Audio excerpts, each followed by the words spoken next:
In the material testing lab, the first test what we are doing is hardness test. Because the material, we have to know whether it is hard or soft. That is the first essential character for testing. Hardness is nothing but it is resistance for scratch. Resistance of scratch is nothing but it is an indentation.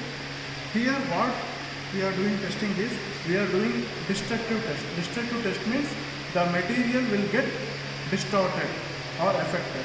Without distortion, we cannot do anything in material testing lab.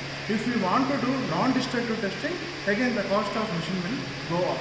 So here what we are doing is, we are doing hardness test. Hardness is nothing but resistance for indentation. Indentation is nothing but the mark or the scratch what it is obtained on the material. The distortion of material takes place in any shape. One of the shape is indentation. So one of the shape indentation means here you may get diamond shape or you may get ball shape. So that is nothing but indentation. It is just as good as simple like just if you just put a dot using pen or pencil. What is the dot you are getting on the paper? That itself is indentation. So here we are using two indenters. One is diamond indenter and another one is ball indenter. Diamond means the edges will be almost it is like conical shape. Since conical is used for hard material. So whenever we are using diamond means hard material. As the name itself indicates, diamond is the hardest material. So hard material we will use diamond indenter. For soft material we will use ball indenter. As already you have seen in the experimentation, there are two scales. One is black scale and another one is red scale. The black scale is nothing but it is a C scale and red scale is nothing but it is a B scale. So for what purpose we are using black? For what purpose we are using red? As I already told, black is for hard material, red is for soft material. That is how you have to remember. Then again the loading conditions will be different.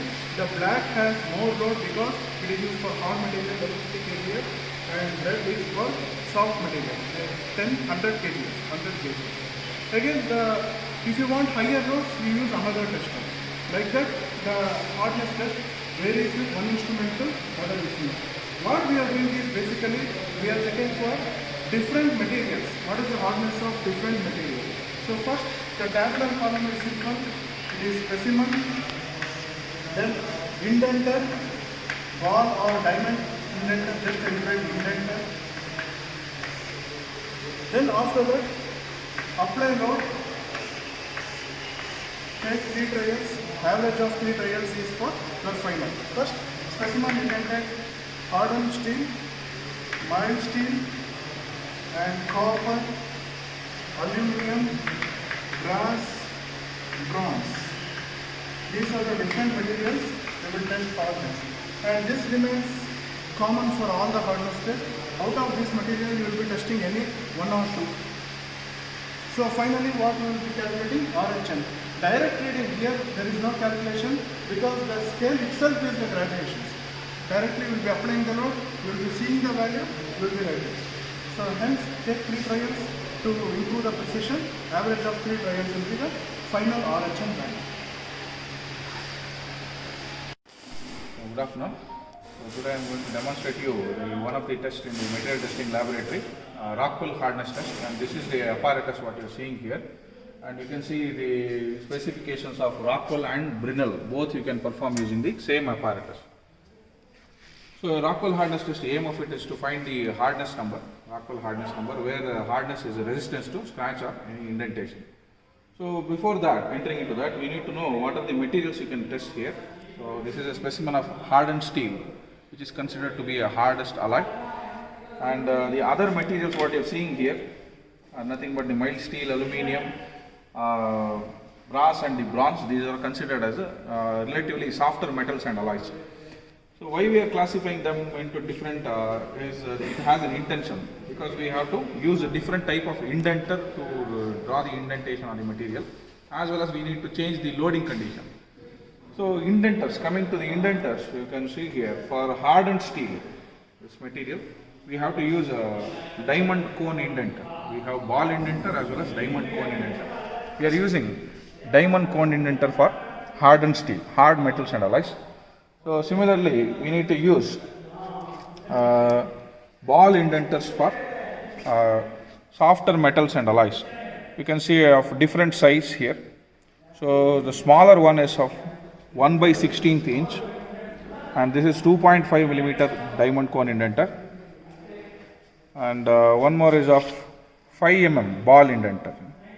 So it depends on the size and the loading. We need to mount the different type of indenter to the mounting region. So we will try the experiment by mounting the hardened steel, one of the hardest metal and alloy. So you can see in the experiment, this is a mounting table, and this is where you mount the indenter with the help of a screw. So I am going to place the specimen on the mounting table, and so by giving a clockwise rotation with the help of the screw rod, it elevates. Okay, before that, you need to mount the indenter here. So indenter has a flat surface which need to be fastened to the screw so that it gets fixed. So rotate it anti-clockwise so that you get enough space for mounting the indenter.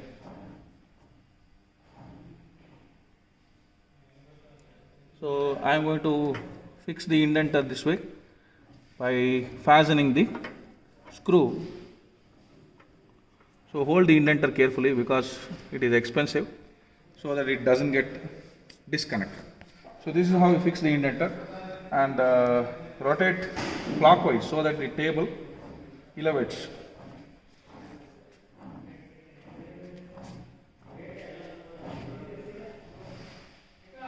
So when it comes closer, so be slow so that it touches the specimen and the lever stops. So lever gets tightened at a position so that the indenter is in contact with the material. So you can see the graduation scale. Focus on this one. So it has a C scale and B scale, and there is an inside circle also. External graduations along with the inside circle. So we need to give, so you can see the caution here. So we have to give 2.5 revolutions in the mounting scale so that the indenter comes into very direct contact with the material. So I will give, before that I will fix the load condition. You can come here. So this is the load selector. So by tilting the load selector, you can change it to 100 kg force. It is in kg force. So you can rotate it to 100 to 60. So usually for hard material, we take the load of 150 kg force. And this is a lever which is in unload condition. You can see here, this is unload condition. Keep it in unload condition. So now set the specimen for 2.5 revolutions in the external graduation scale. So give anti-clockwise, set it to 0 initially. Rotate it anti-clockwise for 2.5 revolution. You can see the inside circle is moving a clockwise revolution. So 2 revolutions. So it is 2.5. Okay. As the caution says, the inner circle should be. So after setting the 2.5 revolution, you can see in the inside circle it is 2.5. So looking into the caution, the inside circle should be pointing at 3. Don't go beyond 3. So again by giving the clockwise rotation, so that inside circle goes to the spot 3, graduation scale, spot 3. So after this, you have set the load up to 150 kg force for hardened alloys. So load the specimen so that there is an indentation. So you can see the graduation scale moves so that there is an indentation on the material. So once it stops, unload the indentation force. So you can see in the C scale, it is the scale graduation for hard metals and alloys. B scale is for soft metal and alloys. We have taken hard metal, that is hardened steel. So you can see the reading is around 60.5. That is the RHN C60 is the Rockwell hardness number for one of the trial for hardened steel. Similarly, you can perform 2 to 3 trials so that you can take the average of the RHN as the reading of Rockwell hardness number for respective metal or alloy. So similarly, we need to mount soft metal alloy and perform the same procedure with the changed indenter. Indenter is 1 by 16th inch indenter, and changing the loading condition to 100 kg force in the load selector. So perform the same procedure, and you need to look the graduation of in the B scale. So that is recommended for soft metals and alloys. So that you can take 2 to 3 trials again, perform on the different surface areas for different trials, so that you get on an average respective Rockwell hardness number of soft metal and alloys. So in the previous session we done experiment on hardness test. Hardness using Rockwell hardness test. Now what we will do is, we will use another hardness tester, that is Brinell hardness test. As already I told, hardness is nothing but resistance of indentation. Based on the indenter, you will be differentiating whether it is hard or soft. If it is a hard material, you are using diamond cone indenter. If it is a soft material, you are using ball indenter. In the previous experiment, it is very easy to do because direct scales were there. Here, in order to improve the precision value, in the previous experiment 150, you didn't find 150.1, 150.2 because the precision was 0.1 mm. So in this case, the precision is more because we are going to use a different types of calculation here. So we are using Brinell microscope. The least count of Brinell microscope is 0.01 mm. In the previous case, it is 0.1 mm. It is 0.01 mm. And here we are using ball indenters. We are not using diamond indenters. Hence, we cannot test hard materials here. This is only precise for soft materials. Soft materials means, what is the load capacity? Comparatively higher, 187.5 to 50 kPa. There are wide range of load varieties, wide range of precision in mechanical engineering. You can test 1 kg to up to 2000 kg like that. Depending upon the load, the tester can be designed. So hence there are several testers for hardness, impact, etc. So in Brinell test we are using these two things. One is ball indenter of 2.5 dia and another one is ball indenter of 5 dia. And both are for soft materials. Only the change is diameter of indenter. So if it is 2.5, it will handle 187.5 kPa. It is 5, diameter is more. Comparatively, it will handle more force, 250 kPa. So there is very simple calculation. We are using Brinell's microscope. Brinell's microscope, we are calculating diameter of indentation. That means dot. So indentation here, D is equal to MSR plus CV is equal to least count of Brinell microscope. This is same as you have used vernier calipers, the same calculation. Nothing is, just apply the load, you will get indenter mark on the specimen. After the mark is obtained on the indented specimen, keep it on the microscope, find out the diameter of indentation. Remember, indenter is different, indentation is different. Indenter is nothing but, it is pencil, it is ball indenter, 5 or 2.5. Indentation is nothing but dot. Dot, the dia of dot and the dia of pencil is not same. Pencil lead dia and dot dia is not same. Pencil lead is an indenter, dot is indentation. That is the mark obtained due to indenter. So remember that D, capital D is different, small d is different. Again I am repeating, capital D is diameter of indentation, indenter, small d is diameter of indentation. Indenter, indentation. So directly apply the load, you will get the mark measured. So this is Brinell hardness test. And same thing, the calculation is same thing, specimen, then indentation, whether you are using 2.5 dia or 5 dia. Then trials, 1, 2, 3, take average of 3 trials, that will end the Brinell hardness number. So good afternoon. So I am going to demonstrate the experiment Brinell hardness test for ferrous and non-ferrous metals and alloys. So you can see here, this is a mild steel specimen. Mild steel specimen, the indenter to be used is 2.5 millimeter diameter ball indenter. So for non-ferrous metals like aluminium, copper and brass, so we have to use 5 mm ball indenter. I have already mounted it and shown you the procedure in the previous experiment how to mount the ball indenter. This is 5 millimeter ball indenter. for all the non-ferrous alloys with a load of 250 kg force. For mild steel it is 2.5 mm diameter with a 187.5 kg force. That is to be load to be considered. So before mounting the specimen on the table, you need to clean the surface by using an emery sheet, emery paper, so that it becomes glossy in its appearance, so that the diameter of the indentation is clearly visible to the observer. So I will mount this on the table this way. So I will apply the load as per the previous convention.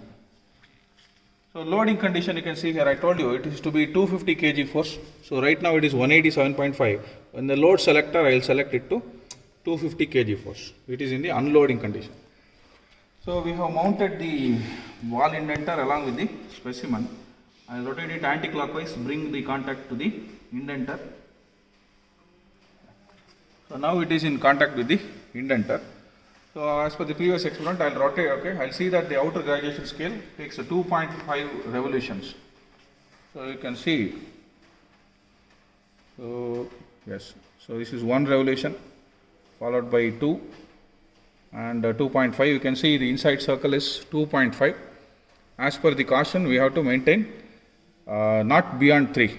So I will rotate again anti-clockwise so that the inside circle takes the pointer reading 3. Followed by the loading, whatever you have set 250 kg force. So you have to load for non-ferrous metals and alloys. Once the graduation stops, you need to unload it. Unlike the previous experiment, we cannot measure the hardness number in the graduation scale. You have to unmount it, unmount the specimen, so that you have to measure the diameter of the indentation with the help of a Brinell microscope. So you can see here the indentation is quite fresh, the recent one, because so many indentations are there. You have to mark it with the help of a pen or the pencil. Usually we can use a pen so that it gets highlighted like this. And you can use Brinell microscope. So this is a Brinell microscope, and this is how you adjust the focus of the Brinell microscope. So I will just brief out. You can place it on the specimen this way and measure. You need to measure the diameter of the indentation. So you can just, I will focus the reading on with the help of the book. So if these are the level of graduations, right from 0, 1 and 2, each will be having 10 graduations. You need to set focus the Brinell microscope to either 0 or to 1, so that the left end is fixed to one of the graduation and the rightmost end will get fixed to the maximum diameter of the indentation. So this will give you the reading right now. So if you just observe here, nominally it is around 1.3 mm. So each division is 0.1 mm. So maximum reading is 1.3 millimeter. Usually for copper and brass, they are moderately hard alloys. You get reading around 1.9, 1.8. For aluminium, since it is a soft non-ferrous alloy, you get maximum diameter of indentation around 2.9. For mild steel, since it is hardest ferrous alloy, you will get a diameter of around 1.1, 1.2. So that diameter of indentation, small d, you have to use in the formula 2p divided by pi d into root of d square minus d square, where capital D is the diameter of the indenter. Capital D is the diameter of the indenter what you have mounted here. It is 5 mm for copper, since we are using soft metal and alloys. 5 mm diameter is small, capital D. Small d is whatever you have measured here, diameter of indentation, and P is nothing but the load. So 250 kg force, whatever you have applied. If you take mild steel, it is 187.5. For all the other non-ferrous alloys, it is 250 kg force. So by applying the formula, you can get the Brinell hardness number. You can take 2 to 3 trials for accurate reading. In the previous class, we have done 2 types of testing machines regarding only hardness. Again, I will be repeating again and again. Hardness is nothing but resistance for indentation. For the hard material you are using diamond cone indenter. For the soft material you are using ball indenter. The same thing. This is another test, Vickers hardness test. Vickers is one of the scientists who invented this Vickers hardness test. In Vickers hardness test, what we will do is, again we are finding the hardness value. In the Vickers hardness test, the indenter what we are using is diamond cone indenter. As already I told, diamond cone means it is only applicable for soft materials. Sorry, hard material. Diamond means hard, yes. Then the maximum load for this is 120 kg. The maximum load for this tester is 120 kg. And hard materials, again, hard material means there are several. Hardened steel and machine base like this, those are hard material. We will be calculating those values. And here another important is again a precision. The precision for this is 0.001 mm. There is microscope again fitted on the Vickers hardness tester itself, as already explained in the instrumentation part. Here the precision is 0.001 mm. So you can measure precisely. In some of the time precision is very important because we need to monitor 1 or 2 degree, 1.12 degree. Those things are very essential. During the machining process also, CNC machines are the replacement for precision, because in the precision, while talking about precision CNC machines, we can go up to 0.1, 0.2 like that. Again here also measurement is also like that, 0.001 mm. So the calculation part is very simple, no complicated, direct calculation. VHM is equal to 1.84 P divided by L square. So you will be applying the load, then you will be calculating the length here. Again, there are 3 scales based on the precision. First scale is 0.1, second scale is 0.01, and third scale is 0.001 mm. Again, I told in the instrumentation part something, there are 3 scales. Measure the value using 3 scales. First scale 0.1 mm precision, second scale 0.01 precision, third scale 0.001 precision. That is not sufficient. You have to add all those things, you will get the final value. That is the instrumentation part here. Because if you just measure 0.1 mm using, you will get 20.1, that's all. I want more precision, use all the scales. So if you use all the scales, you will get precision about 0.001 mm. This is about Vickers hardness test and direct calculations, very simple experiment. Good afternoon. So today I am going to demonstrate to you the one more hardness experiment, that is Vickers hardness number. You can see the specification being displayed behind the experiment.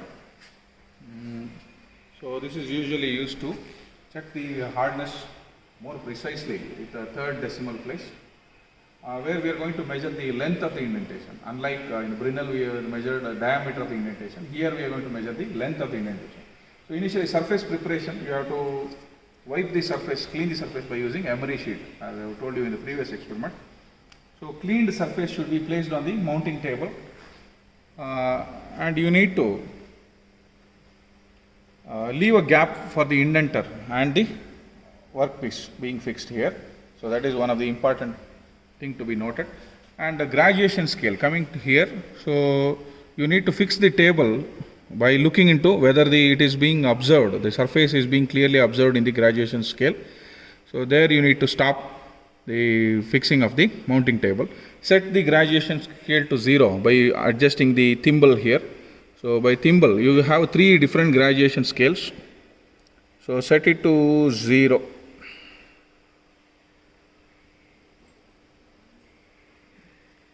So like this, you set it to 0. So they should be coinciding, the inner scale and the external scale should be set to 0, as well as the thimble reading should also be set to 0. So this is because you have 3 scales here, 0.1, 0.01 and 0.001. So 1, 2 and 3 decimal places. So you need to set the readings to 0 and then adjust the indenter like this. And you can see the loading conditions there. It is right from 0 to you can see 50 kg force. That is the maximum capacity of the machine. So we have adjusted 10 kg force here by applying the knob. So there is a considerable amount of space between the indenter and the workpiece. Unlike the previous experiments, you need not have to contact this one. So you always have to hold the indenter here in this experiment and apply the load on the surface by applying the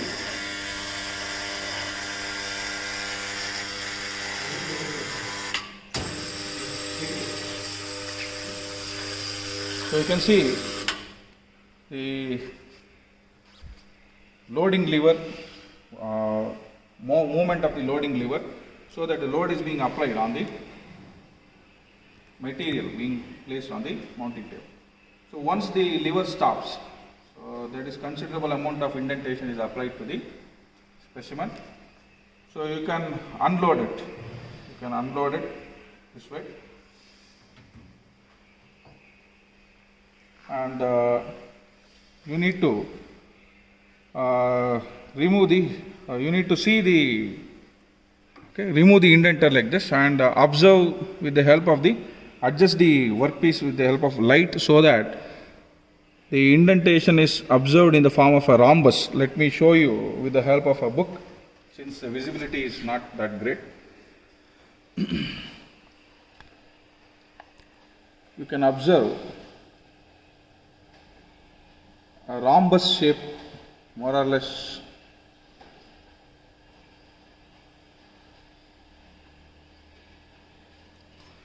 Like this. I will show you with the help of a book here. More visibility you can see. So we will observe a rhombus shape because of the diamond cone indenter.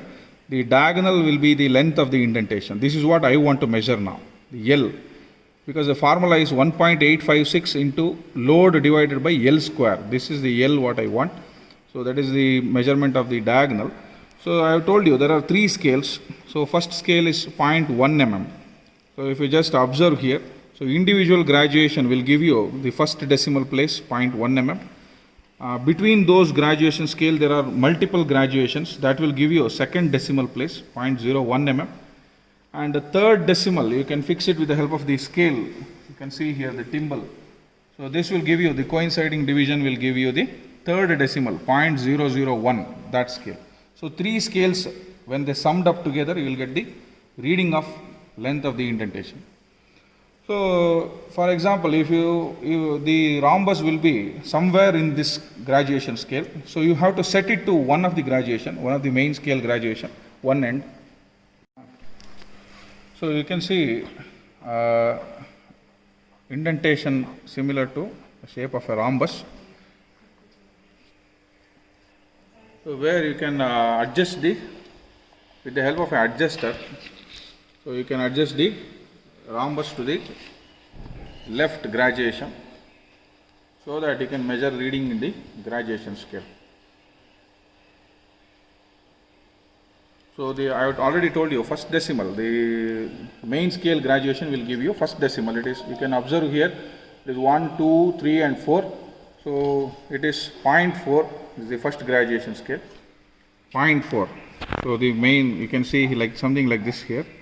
So 4 graduations. So first scale is giving you 0.4. So second scale, if you just observe there, the minor graduations between the major graduation scale. So you can see that it is around 9. So 9, that will give you, so 0.09. So this is the second decimal place, the minor graduation. Third decimal you can see in the thimble, the adjustment of the thimble here. So you can see it is giving you exactly 0. So that obviously that will give you all decimals zeros. So summing up all these things you will get 0.49. So 0.49 will be the length of the indentation which you have to use in the formula, and load I already told you 10 kg force. You can get easily the VHN, Vickers hardness number, by this method. The next test in the material testing lab is impact test. It is very essential to find out impact test because what I will do is I will be carrying some object. Suddenly, accidentally, if the object falls, if it breaks, then so that is an important case where we need to find out impact. Impact is nothing but it is a resistance for sudden load. Resistance for sudden load. So here we are doing 2 impact tests in the same one tester, impact testing machine. One is Charpy impact test and another one is ISO impact test. In the Charpy impact test, the angle of the column or striking head will be set for 135 to 140 degrees. Here in our experiment, in our tester it is 135 degrees. 135, 136 degrees. That is the angle what we are setting for striking head, and then the specimen will be like this, 53 into 10 into 10. 53 into 10 into 10, this is in mm.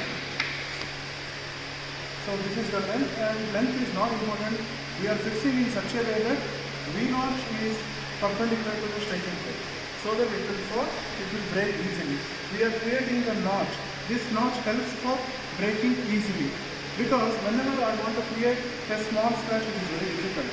Whenever I want to create a breaking, it is also very difficult. Hence what I will do is, just I will create a notch. Why this notch is that I am giving some restriction or constraint in such a way that it should break in this area only. That's why the notch will be provided. And this is U notch. Why I am giving U notch means the angle is more. If the angle is more, the impact is also more. The hitting like this is different and hitting like this is different. So in those two cases, second one will have more effectiveness because the angle will be more. The angle will be more. So the same thing is here. This is the area, very important thing. Impact strength, only one formula, it is K by A. K is nothing but impact strength, what we will set there.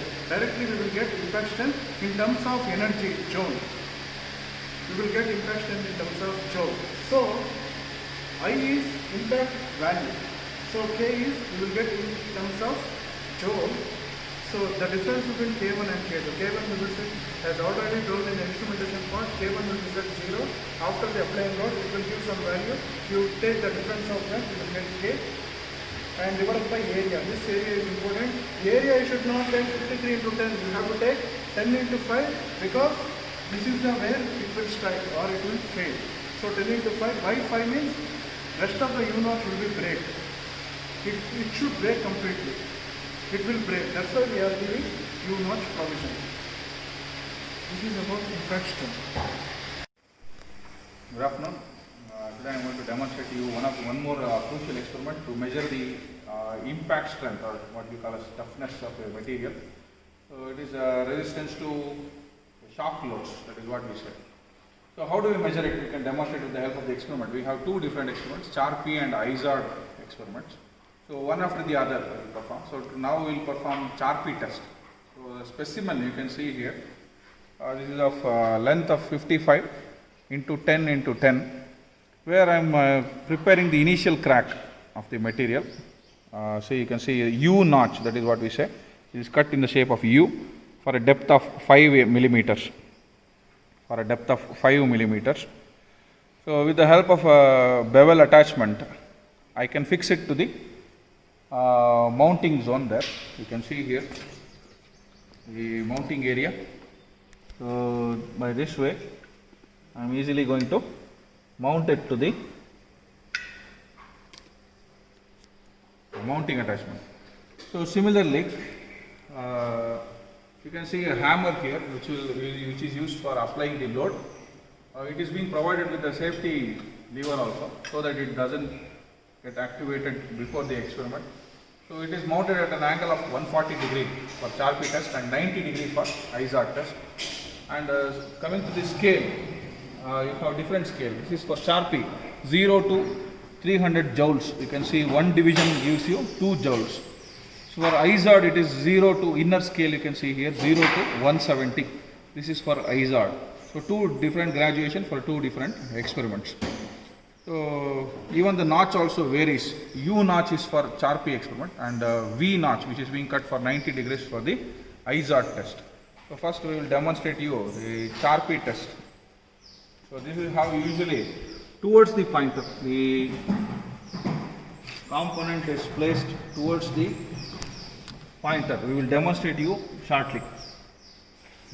So mounting of the experiment, you can see the bevel attachment is being mounted to the mounting table. Always the pointer should be facing the U notch.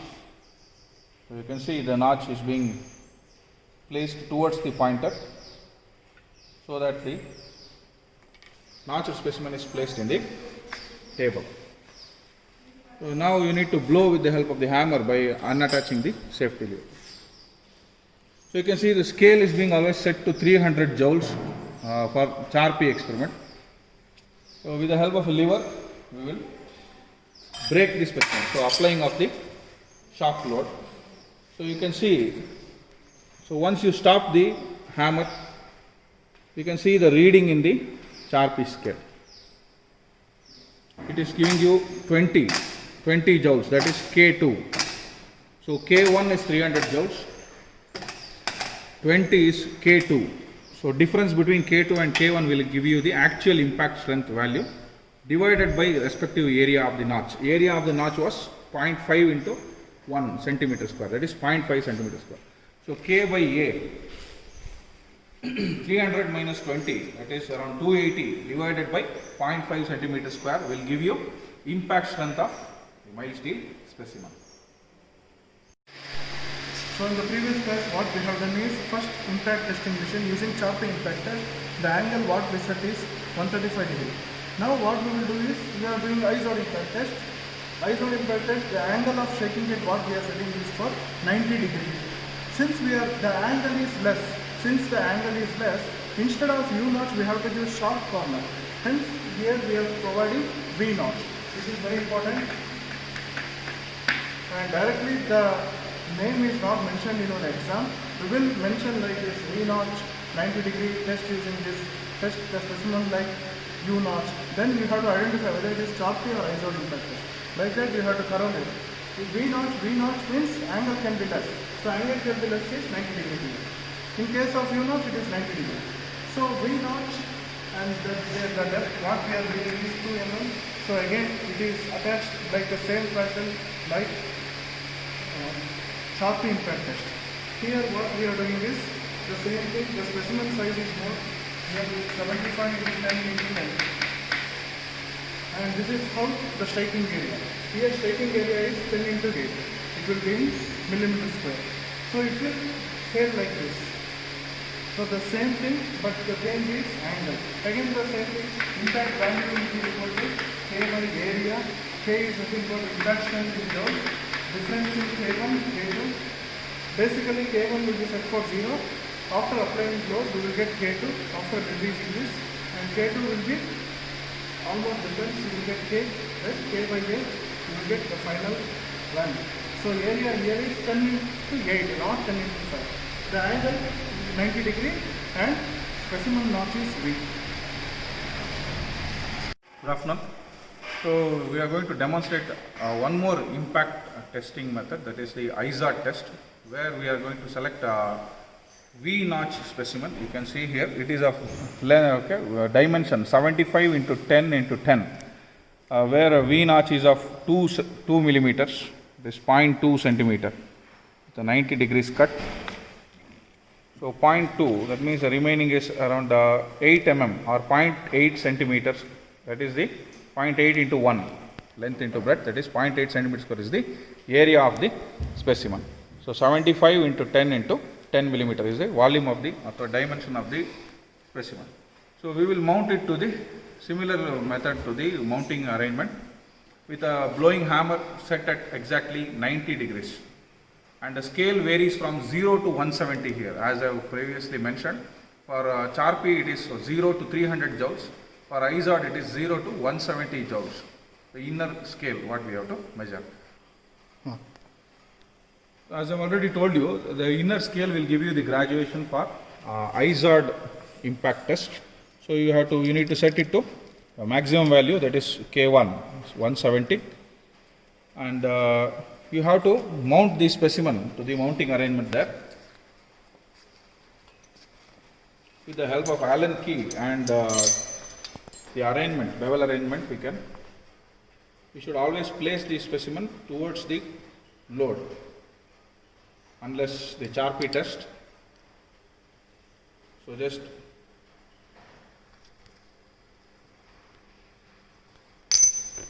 with the help of Allen key you need to fasten with the help of a